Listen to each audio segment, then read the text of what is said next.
play a little fill in the blank here, Alexa.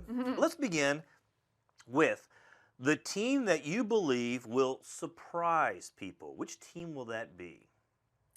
I think it's going to be the Cardinals. Whoa. And I think it's going What to do be you the know Cardinals. that I don't know? Yeah, not too much, but when you look at the rest of the division, you know, and 17 and a half games, I understand is a very big gap to have to close. And I'm not saying that they're necessarily going to win the division, but I think that they're going to get closer than people would assume, only because everything went right for the Cubs last year. They didn't have to deal with injuries. They had all of their guys firing on all cylinders. They had an old rotation pitching out of their minds. They had a catcher absolutely dominating and taking over who they lost and are not going to have in that spot.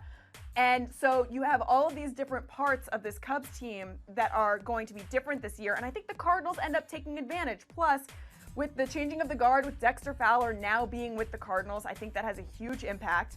Michael Wacha, by the way, from everything that we've heard in terms of his spring, and you've seen more of him this spring than I have, but it sounds like he's returning to his old self when he was absolutely dominant a couple seasons ago. So if you have all of these pieces in place, I think that the gap ends up, like I said, 17 and a half games, it's a big gap, but I think it ends up closing much more than people assume. I will say this, and we keep hearing the 17 and a half games because that's what it was last year. But that was last year. Right. It's not like the Cardinals start the season 17 and a half games behind the Cubs on opening night, right? So they're 0-0. It's everybody's even. But I'm with you. I think we could see the Cardinals certainly make some noise there in that division.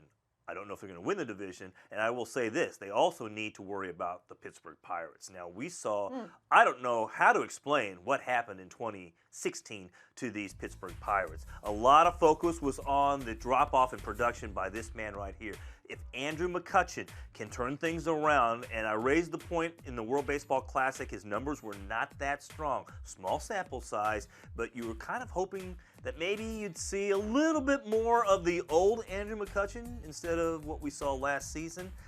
If we see that, look out for the Pirates to try to make up from where they were last year with just 78 wins 1 year after winning 98 games. That was a big drop-off, but the rotation is led by Garrett Cole, Ivan Nova, Jamison Taillon, as well as Tyler Glasnow now step up. They need to step up there for the Pirates, and so the Pirates, I believe, will have a better season, and we'll see if they can contend with the Cardinals and the Cubs there in that division. A lot of it is going to count on the success of Garrett Cole because he's their ace. He's been named their opening day starter. Didn't have a particularly great season last year. He's going to need to improve on that in order for that rotation to be anchored by him.